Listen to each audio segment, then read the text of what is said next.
ദൈവത്തോടുകൂടെ അല്പസമയം ദാനം ചെയ്യുന്നതിനുള്ള മനസ്സ്. ചിന്തയ്ക്കായി വിശുദ്ധ മത്തായിയുടെ സുവിശേഷം 7-ാം അധ്യായം 7 മുതൽ 12 വരെയുള്ള വാക്യങ്ങൾ. മത്തായിയുടെ സുവിശേഷം തന്നെ 18-ാം അധ്യായം 15 മുതൽ 20 വരെയുള്ള വാക്യങ്ങൾ. 41-ാം ദിവസം ഫെബ്രുവരി മാസം 10-ാം തീയതി. മത്തായിയുടെ സുവിശേഷം 7-ാം അധ്യായം 7 മുതലുള്ള വാക്യങ്ങൾ. യാചിപ്പീൻ, എന്നാൽ നിങ്ങൾക്ക് കിട്ടും; അന്വേഷിപ്പീൻ, എന്നാൽ നിങ്ങൾ കണ്ടെത്തും; മുട്ടുവീൻ, എന്നാൽ നിങ്ങൾക്ക് തുറക്കും. യാചിക്കുന്ന ഏവനും ലഭിക്കുന്നു, അന്വേഷിക്കുന്നവൻ കണ്ടെത്തുന്നു, മുട്ടുന്നവന് തുറക്കും. മകൻ അപ്പം ചോദിച്ചാൽ അവന് കല്ല് കൊടുക്കുമോ?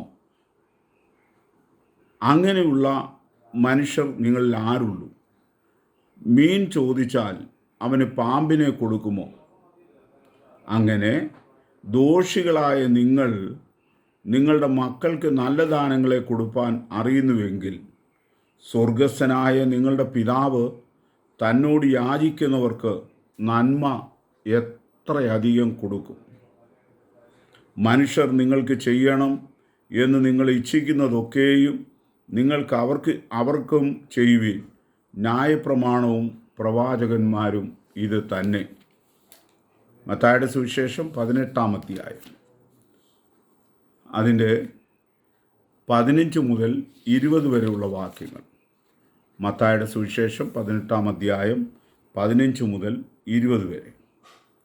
നിന്റെ സഹോദരൻ നിന്നോട് പിഴച്ചാൽ നീ ചെന്ന് നീയും അവനും മാത്രമുള്ളപ്പോൾ കുറ്റമവന് ബോധ്യം വരുത്തുക.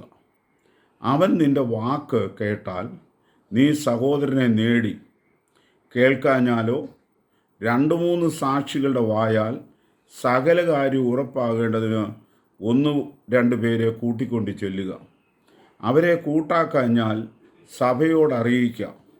സഭയെയും കൂട്ടാക്കാഞ്ഞാൽ അവൻ നിനക്ക് പുറംജാതിക്കാരനും ചുങ്കക്കാരനും എന്ന പോലെ ഇരിക്കട്ടെ. നിങ്ങൾ ഭൂമിയിൽ കെട്ടുന്നതെല്ലാം സ്വർഗത്തിൽ കെട്ടപ്പെട്ടിരിക്കും. നിങ്ങൾ ഭൂമിയിൽ അഴിക്കുന്നതെല്ലാം സ്വർഗത്തിലും അഴിക്കപ്പെട്ടിരിക്കും എന്ന് ഞാൻ സത്യമായിട്ട് നിങ്ങളോട് പറയുന്നു. ഭൂമിയിൽ വെച്ച് നിങ്ങൾ 2 പേര് യാചിക്കുന്ന ഏത് കാര്യത്തിലും ഐക്യമെത്തപ്പെട്ടാൽ സ്വർഗസ്ഥനായ എൻ്റെ പിതാവ് ങ്കിൽ നിന്ന് അവർക്ക് ലഭിക്കും. 2-3 പേർ എൻ്റെ നാമത്തിൽ കൂടി വരുമ്പോൾ കൂടി വരുന്നിടത്തൊക്കെയും ഞാൻ അവരുടെ നടുവിൽ ഉണ്ട് എന്ന് ഞാൻ നിങ്ങളോട് പറയുന്നു.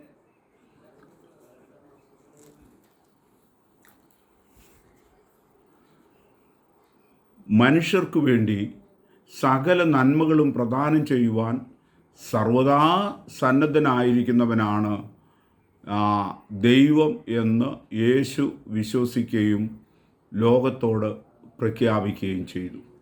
അങ്ങനെ ദോഷികളായ നിങ്ങൾ നിങ്ങളുടെ മക്കൾക്ക് നല്ല ദാനങ്ങളെ കൊടുപ്പാൻ അറിയുന്നുവെങ്കിൽ സ്വർഗസ്ഥനായ നിങ്ങളുടെ പിതാവ് തന്നോട് യാചിക്കുന്നവർക്ക് നന്മ എത്രയധികം കൊടുക്കും. ദൈവം സന്നദ്ധനാണെങ്കിലും മനുഷ്യർക്ക് വേണ്ടതുപോലെ യാചിച്ച് വാങ്ങിക്കുന്നില്ല എന്നുള്ളത് മനുഷ്യൻ്റെ ഏറ്റവും വലിയ ഒരു ബലഹീനതയാണ്. നമ്മുടെ ജീവിതഗതിയിൽ പ്രകൃതിയുടെ പ്രമാണത്തിൽ കൂടെ അനേക കാര്യങ്ങൾ യാചിക്കുന്നത് നമുക്ക് കാണുവാനായിട്ട് സാധിക്കും.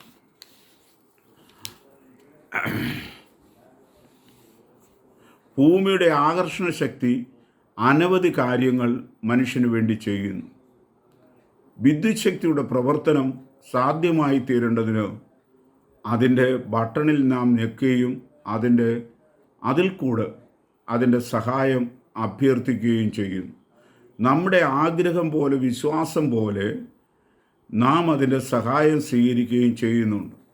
എന്നാൽ യേശു നമ്മളെ മനസ്സിലാക്കുവാൻ ശ്രമിക്കുന്നത് ഈ സംഗതികൾ നാം ചോദിക്കുകയും ഫലം ലഭിക്കുകയും ചെയ്യുന്നതിനേക്കാൾ കൂടുതലായി നാം ആശ്രയിക്കുകയും അഭ്യർത്ഥിക്കുകയും ചെയ്യേണ്ട ഒരു സ്ഥാനം ഉണ്ട് എന്നുള്ളതാണ്.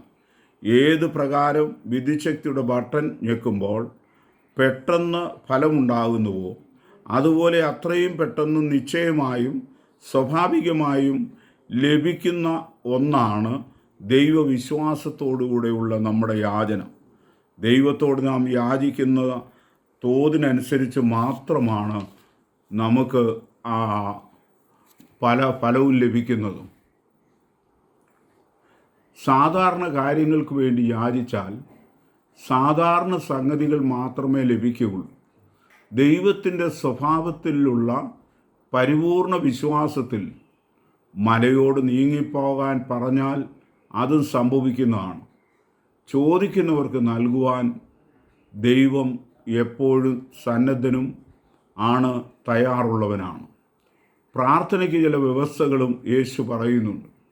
ചില ബന്ധങ്ങൾ ശരിപ്പെടുത്തേണ്ടതായിട്ടുണ്ട്. പ്രാർത്ഥിക്കുന്നത് പ്രയാസമാണെന്നുള്ളത് തൻ്റെ ശിഷ്യന്മാരെ ധരിപ്പിക്കുന്നതിൽ കൂടുതലായി ചോദിക്കുന്നത് തരുന്നതിന് ദൈവം എത്രമാത്രം തയ്യാറായിരിക്കുന്നു എന്നുള്ളതാണ് യേശു പ്രത്യേകമായി ചൂണ്ടിക്കാണിക്കുന്നത്. പ്രാർത്ഥിപ്പാൻ നമ്മെ പഠിപ്പിക്കണമെന്നും നാം യാചിക്കുമ്പോൾ ലഭിക്കണമെന്നും വിശ്വസിക്കുന്നതിനുള്ള കഴിവ് നമുക്ക് നൽകണമെന്നും അങ്ങനെ ദൈവ അത്ഭുതങ്ങൾ പ്രവർത്തിക്കണമെന്നും നാം കാര്യമായി പ്രാർത്ഥിക്കുന്നുവോ? പ്രാർത്ഥന ഒരു ശക്തിയാണ്. ദൈവത്തിൻ്റെ സർവശക്തിത്വം മനുഷ്യരുടേതായിത്തീരുന്നത് പ്രാർത്ഥന കൊണ്ടാണ് എന്നുള്ളത് നാം നിരന്തരം ഓർത്തുകൊള്ളേണ്ടതാണ്.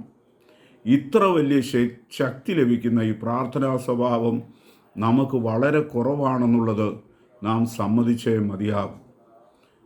കർത്താവേ, ഞങ്ങളുടെ യാചന കേട്ട് ഉത്തരമരുളുന്നതിന് അവിടുന്ന് എല്ലായ്പ്പോഴും ഒരുങ്ങിയിരിക്കുന്നവനാണെന്നുള്ളതുകൊണ്ട് ഞങ്ങൾ അങ്ങയെ സ്തുതിക്കുന്നു. ചോദിച്ചു വാങ്ങുന്നതിനും പഠിക്കുന്നതും അതുപോലെ ദാനം ചെയ്യുന്നതിനുള്ള മനസ്സുണ്ടാകുകയും ചെയ്യുവാൻ ഞങ്ങൾക്ക് കൃപ നൽകുമാറാകണമേ. ആമേൻ.